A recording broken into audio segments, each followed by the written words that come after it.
এখানে একটা জেনারেটর দেওয়া আছে, জেনারেটর দেওয়া আছে। এখন এটাকে যদি আমরা কম্পারেটর মনে করি, এটা একটা তো আমাদের টেস্ট করতে হবে। যদি খুলে ফেলে কম্পারেটর মনে করি, তাহলে ইনপুট যেহেতু আমরা -3 দিছি, আউটপুট হবে পজিটিভ। তাহলে পজিটিভ, আর এটা হলো জেনারেটরের এন টার্মিনাল, এটা হলো জেনারেটরের পি টার্মিনাল, এটা হলো এন টার্মিনাল। যদি B0 হয় পজিটিভ সাপ্লাই, তাহলে পজিটিভের সাথে যে আমরা নেগেটিভ কানেকশন দিই সেটা রিভার্স বায়াস। এবং এই জেনারেটর তখনই অন হবে যদি এটা 3.5 ভোল্টেজ পাই। তো কম্পারেটর যখন সে হয়ে গেছে, তো আমাদের আউটপুট হবে +BCC, অর্থাৎ 12 ভোল্ট।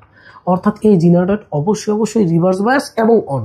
কারণ আমরা জানি জেনারেটর ফরওয়ার্ড বায়াসে আইডিয়াল ডায়োড অথবা সিলিকন ডায়োডের মতো কাজ করে, আর রিভার্স বায়াস অবস্থায় সে ওপেনও হইতে পারে, সোর্সও হইতে পারে।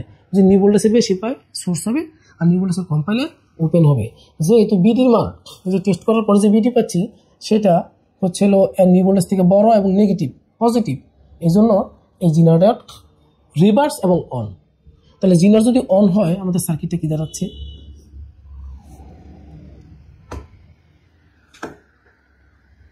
জেনারেটর যদি অন হয় আমাদের সার্কিটটা দাঁড়াচ্ছে এরকম।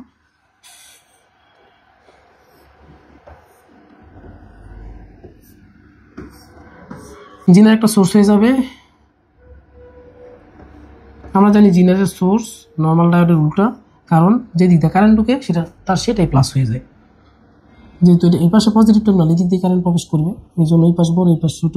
এর মান হবে 3.5 ভোল্ট। এটা হলো 0, এটা হলো 10K, এ হলো B0 -3 ভোল্ট। আর এখানে যেহেতু সিলিকন জেনারেটর ভোল্টেজটা 3.5, এটাই তো আমরা আউটপুটে পাবো, কারণ আউটপুটের একমাত্র এখানে, আউটপুটের পজিটিভ এখানে, জেনারেটর পজিটিভ এখানে, আর অপর মাথা তো শর্ট করা আছে। তাহলে আমরা বলতে পারি B0 = 3.5 ভোল্ট। তাহলে B0 যদি 3.5 ভোল্ট হয়, তাহলে IL কোনটা হবে? IL কি? IL আমরা লিখতে পারি B0 - 0/10, B0 - 0 ভাগ হলো 10। তাহলে B0 মান হলো 3.5, 0/10, তাহলে কারেন্ট সোর্স আছে 0.35 মিলি এম্পিয়ার। অর্থাৎ অপেমে যদি ডায়োড দেওয়া থাকে, স্পেশালি জিনার থাকলে, আমাদের কম্পারেটরের লজিক প্লাস জিনারের যে বেসিক আছে ওগুলো জানতে পারলে আমরা ইজিলি ম্যাথগুলো সমাধান করতে পারবো।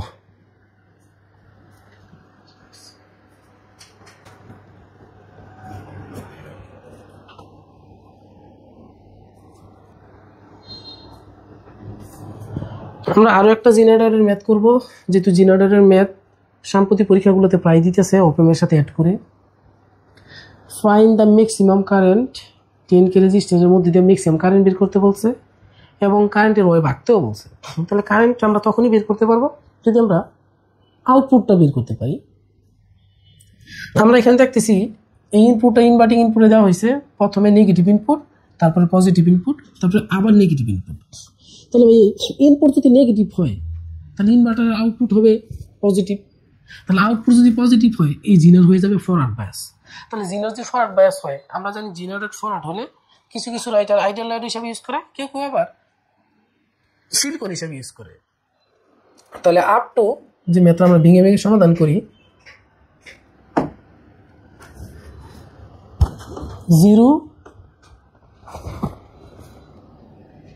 সরাসরি নেগেটিভ মানও বলতে পারি, যে নেগেটিভ ভ্যালুতে, যদি এখানে সময়টা সেট করে দেওয়া নাই, আমরা নিলাম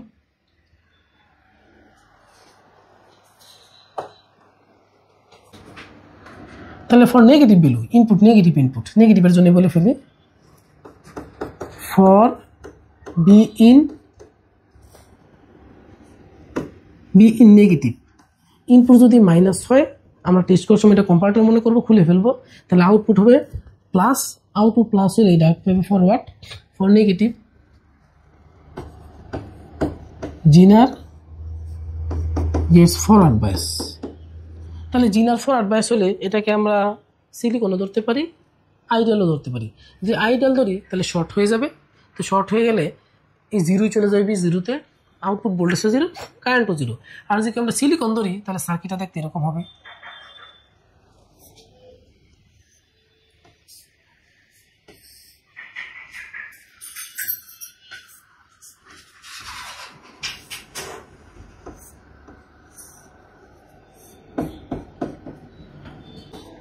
10K 0.7 volt B in 5K। তাহলে এখানে যেহেতু 0.7 ভোল্ট, তাহলে আউটপুট তো এটাই হবে। তাহলে আমরা বলতে পারি B0 সমান 0.7 ভোল্ট। তাহলে B0 যদি 0.7 হয় আমরা সহজে কিন্তু কারেন্ট বের করতে পারবো। কারেন্টটা হবে 0.7/10, সেটা হবে হলো 0.07। আমরা একটু পরে এঁকে দেখাবো। 1 নম্বর ইকুয়েশন থাক। যদি ইনপুট হয় পজিটিভ, ফর পজিটিভ ইনপুট অথবা বি ইন পজিটিভ, ইনপুট যদি পজিটিভ হয় তাহলে টেস্ট করার সময় এটা খুলে ফেললে কম্পারেটর হবে, ইনভার্টারে পজিটিভ দিলে আউটপুট হয় নেগেটিভ। আউটপুট যদি নেগেটিভ হয় এই জেনারেটর পেয়ে যাবে রিভার্স বায়াস, আর জেনারেটর যদি রিভার্স বায়াস পায় আর সেটা নিউ ভোল্টেজ থেকে বড় হয় তাহলে সেটা অন হয়ে যাবে। তো ফর নেগেটিভ বি ইন জিনার কি হচ্ছে, জিনার রিভার্স। তাহলে সার্কিট যে আমরা আঁকি সার্কিটটা কিরকম হবে,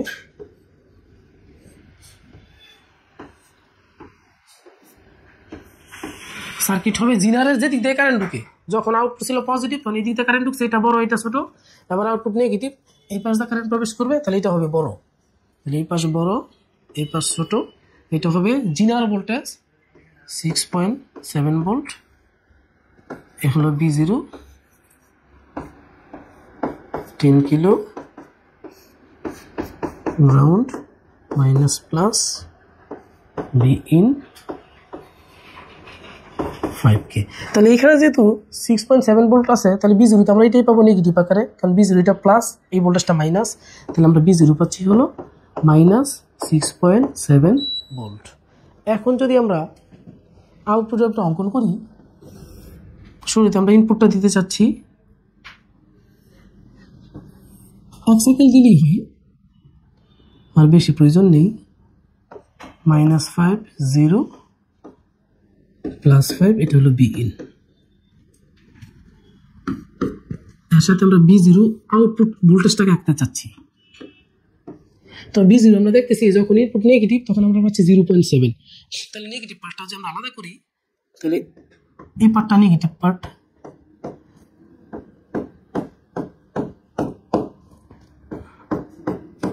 এই পার্টটা নেগেটিভ পার্ট। এই নেগেটিভ পার্টে আমরা পাইছি 0.7, এটা একটা নেগেটিভ পার্ট, এখানেও পাইছি 0.7। আর পজিটিভ যখন আমরা সাপ্লাই দিয়েছিলাম, ইনপুট যখন পজিটিভ ছিল তখন আমরা আউটপুট পাইছি -6.7, -6.7। এখন যেটা কানেকশন করে দিই কি হচ্ছে, এরকম একটা সার্কিট হচ্ছে। তাহলে এটা আমাদের আউটপুট ভোল্টেজ, কিন্তু কোশ্চেনে চাইছে হলো লোড কারেন্টের ভেরিয়েশন। তাহলে ভোল্টেজকে 10 দ্বারা ভাগ করলে আমরা কারেন্টটা পেয়ে যাবো, সিমিলার ওয়েভ হবে, শুধু মানটা হবে বিদ্যুৎ। আমরা কারেন্টের ওয়েভটা কি IL এর, তাহলে সিমিলার ওয়েভটা আমরা রেখে দিই।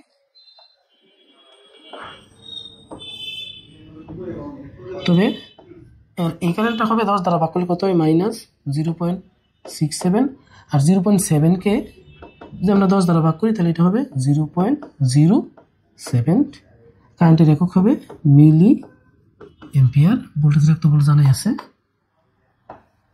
এই হবে কারেন্টের আউটপুট ওয়েভ। আমরা জেনারেটর পরপর 3টা ম্যাথ করলাম, এগুলো প্রায় সেম। আমরা যে আরও একটা জেনারেটর ম্যাথ করতে চাই এটা করতে পারি। এটা জেনারেটর প্লাস আবার ইন্টিগ্রেশনও, ওই যে ফিডব্যাক ক্যাপাসিটর দেওয়া আছে। তো এখানে যদি আমরা ইনপুটে পজিটিভ সাপ্লাই দিই তাহলে কিন্তু জেনারেটরটা পেয়ে যাবে রিভার্স বায়াস। জিনারকে অন করতে দরকার 3.2, আমরা জিনারে ভোল্টেজ সাপ্লাই পজিটিভ হাফ সাইকেলে ভোল্টেজ সাপ্লাই করছিল 5 ভোল্টেজ, তাহলে অবশ্যই পজিটিভ হাফ সাইকেলে জিনার রিভার্স এবং অন।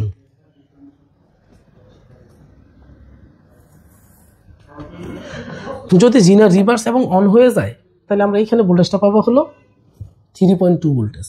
তাহলে এখানে যদি আমরা 3.2 ভোল্টেজ দিই আর বাকিটাকে ইগনোর করি তাহলে এখানে একটা কিন্তু ইন্টিগ্রাল ওপেন, তবে নন ইনভার্টিং ইন্টিগ্রাল ওপেন।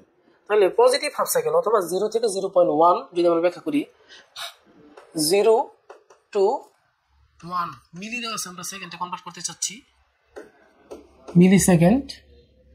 এই যেটা হলো বিবি, এটা হলো বিএ। তাহলে এত সেকেন্ড পর্যন্ত জিনার রিভার্স বায়াস এবং অন, তাহলে জিনার রিভার্স বায়াস এবং অন হয়ে গেলে বিবি সমান সমান আসবে 3.2 ভোল্ট। আমরা এটাকে ইনপুট আকার নিতে চাচ্ছি, কারণ এখানে যেহেতু 0 আছে, এখানে 3.2 পাচ্ছি।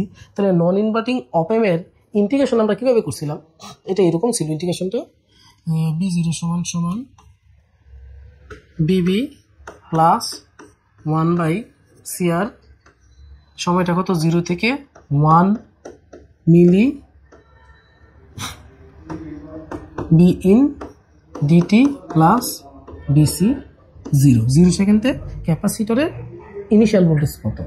তাহলে বিবির মান তো হলো 3.2, 1/CR, সি হলো 4.2 ইন্টু 10⁻⁻6, আর হচ্ছে 10 ইন্টু 10⁻3, লিমিট 0 থেকে 1 ইন্টু 10⁻3, বিন তো দেওয়াই আছে 5, সরি বিন তোমার হলো 3.2, বিন আমি 3.2 বের করছি, ডিটি আর ইনিশিয়াল ভোল্টেজ ধরে নিলাম 0। তাহলে এটা ক্যালকুলেটার বসালে আমরা মান পাবো 3.276 ভোল্ট। তাহলে পজিটিভ হাফ সাইকেল আমরা আউটপুটে পাচ্ছি 3.276 ভোল্ট। এখন আমরা নেগেটিভ হাফ সাইকেলের জন্য যে ম্যাথটা শুরু করি, এখানে একটু জায়গা রেখে আমাদের কাজে লাগবে ভবিষ্যতে ফিউচারে, এখানে লেখা যাবে, সেটা হলো 1 মিলি থেকে 2 মিলি সেকেন্ড। তো 1 মিলি থেকে 2 মিলি সেকেন্ড নেগেটিভ সাপ্লাই দিলে জেনারেটর পেয়ে যাবে ফরওয়ার্ড ব্যাস। জেনারেটর যদি ফরওয়ার্ড ব্যাস পায়, আর আমরা আইডিয়াল কল্পনা করি, আমি যেহেতু আইডিয়ালও করতে পারি, সিলিকনও করতে পারি, যে আইডিয়াল কল্পনা করি, তাহলে এটা হয়ে যাবে 0। তাহলে ইনপুট যদি 0 হয়, আউটপুটও হয়ে যাবে 0। তাহলে আমাদের আউটপুটের সূত্র কি ছিল? সূত্র ছিল B0 সমান সমান বিবি, যেখানে যে ভোল্টেজটা পাবো, প্লাস 1/CR 1 মিলি থেকে 2 মিলি বিবি ডিটি প্লাস বিসি 1 মিলি। তাহলে বিবির মানও 0, এই অংশ 0, যেহেতু ইনপুটের মান 0 আসবে। অ্যান্ড বিসি কত? বিসি হলো 1 মিলি সেকেন্ডে বিসির মান কত, তাহলে 1 মিলি সেকেন্ড পরে আউটপুট পাইছি আমরা এটা। এর আগে যখন আমরা ইন্টিগ্রাল অপেমের ম্যাথ করছিলাম, তখন দেখতাম এটা সরাসরি গ্রাউন্ডের ছিল, তখন আমরা ক্যালকুলেশন করে দেখিয়েছিলাম যে B0 আর বিসি প্যারালাল, কিন্তু এখানে তো সেরকম হচ্ছে না। এখানে B0 কার প্যারালাল? এই ক্যাপাসিটর প্লাস সিরিজে আছে একটা জেনারেটর, তাহলে এই B0টা দুজনের ভোল্টেজ হবে। তাহলে B0 থেকে যদি আমরা B0টা বাদ দিই, তাহলে সহজে আমরা বিসিটা পেয়ে যাব। তাহলে ওই জায়গায় যে আমাদের বিসিটা আছে, বিসি সেটা হলো 1 মিলি সেকেন্ড পরে, 1 মিলি সেকেন্ড পরে যে বিসি, সেই বিসির মান হবে B0 মাইনাস এই বিজেটের ভোল্টেজটা বা বিবির ভোল্টেজটা। তাহলে B0 ছিল 3.276 আর বিজেট হচ্ছে 3.2, তাহলে এটা মান আসবে হলো 0.076 ভোল্ট। তাহলে বিসি জায়গায় আমরা লিখতে পারি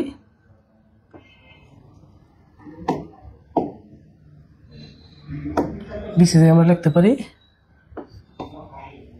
0.076 ভোল্ট সমান 0.076। এখন যদি অঙ্কন করতে বলে আমরা ইজিলি অঙ্কন করতে পারবো। যদি আমরা অঙ্কন করি, আমাদের ইনপুট একটা দেওয়া আছে, প্রথমে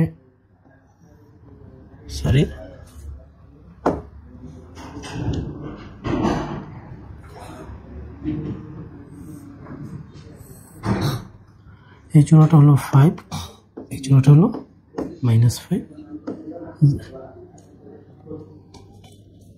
TBN ভোল্ট, সময় দেওয়া আছে মিলি সেকেন্ড 1, 2।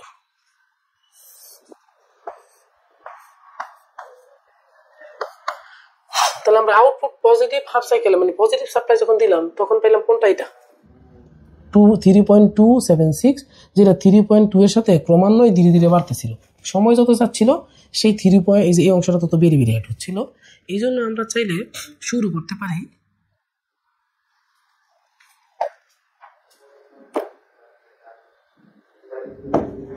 হলো 3.2 থেকে, কিন্তু সর্বোচ্চ পর্যায়ে যখন যাবে ওইখানে সেটা হয়ে যাবে 3.276, একটু উপরে। তাহলে এটা হবে 3.276 ভোল্ট। কেউ যদি ইনিশিয়ালি স্টেট লাইন দিয়ে দেয় সেটা একটু তো রং হওয়ার কথা, কারণ ক্রমান্বয়ে তো বাড়ার কথা। যদি আমরা ইনস্ট্যান্ট সাপ্লাই দিছি, আমরা ইনস্ট্যান্ট লিখে দিলেও হয়তো হইতে পারে। এখন নেগেটিভ হাফ সাইকেল সাপ্লাই দিলাম, তখন তো আমরা আগে যে সঞ্চিত ছিল সেই ভোল্টেজটা ডিসি আকারে পাচ্ছি, সেটা 0.076। তাহলে অবশ্যই কনস্ট্যান্ট ভোল্টেজ। যদি সংযোগ করে দিই লাইভটা এরকম দেখাবে, এটা 3.2 থেকে শুরু হয়ে আপ টু 3.276, আর এই ভোল্টেজটা হলো 0.076 ভোল্ট। এই হলো এই ম্যাথের একটা আউটপুট ওয়েভ। ম্যাথটা একটু কঠিন, লাস্ট কোন পরীক্ষা যেন আসছিল।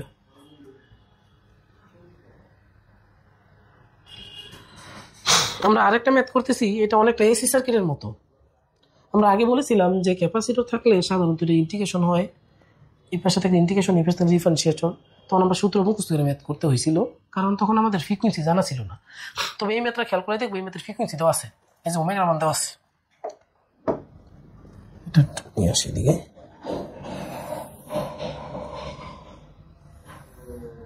খেয়াল করে দেখবো আমাদের ওমেগা মানটা দেওয়া আছে। ওমেগা হচ্ছে যেটা 200 পাই। তাহলে আমরা কেউ ফ্রিকোয়েন্সি বের করে নিতে পারি, ফ্রিকোয়েন্সি বের করেও করতে পারি, অথবা ওমেগা তো ইউজ করতে পারি, XC = 1/ωc। তো এখান থেকে যদি আমরা সমাধান করি, আমাদের এত যে একটু জটিল ম্যাথ আমরা শর্ট খালি করতে চাচ্ছি। এটা একটা ইনভার্টিং অপেম। তো আমরা জানি ইনভার্টিং অপেমের আউটপুট কোনটা হয়। ইনভার্টিং অপেমের আউটপুট হলো B0 = গেইন ইন্টু ইনপুট। গেইনের মান হলো 1 প্লাস RF/R1। এখানে RF এর জায়গায় যেহেতু এসি সার্কিট আমরা দিলাম ZF বাই হলো RIN ইন্টু হলো BIN। একটা ইনভার্টিং অপেম হিসাব করলাম। তাহলে ZF-টাকে ক্যালকুলেশন করে নিতে হবে। ZF ক্যালকুলেশন করতে গেলে আমাদের জানতে হবে হলো XC কত। তাহলে ZF-টা হবে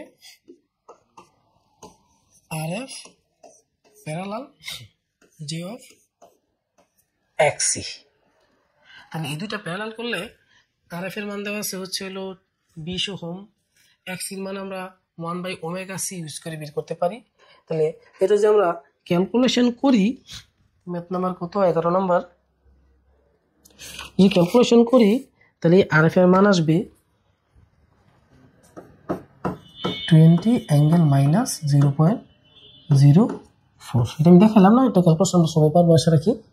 যেটা পেয়ে গেছি, এখন আমরা ইজিলি B0 পেয়ে যাব। তাহলে B0 = আমরা কি লিখতে পারি, 1 প্লাস ZF 20∠−0.04। সরি, এটা তো ইনভার্টিং ইনপুট, নন ইনভার্টিং না। কিন্তু আমাদের একটু ভুল হচ্ছে, সেটা হলো এখানে এটা থাকবে না।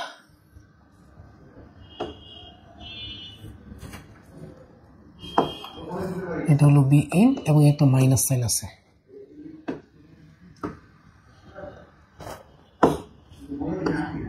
Minus ZF/RIN। RIN এর মান আছে কত, 15, আর BIN আকারে BIN থাক।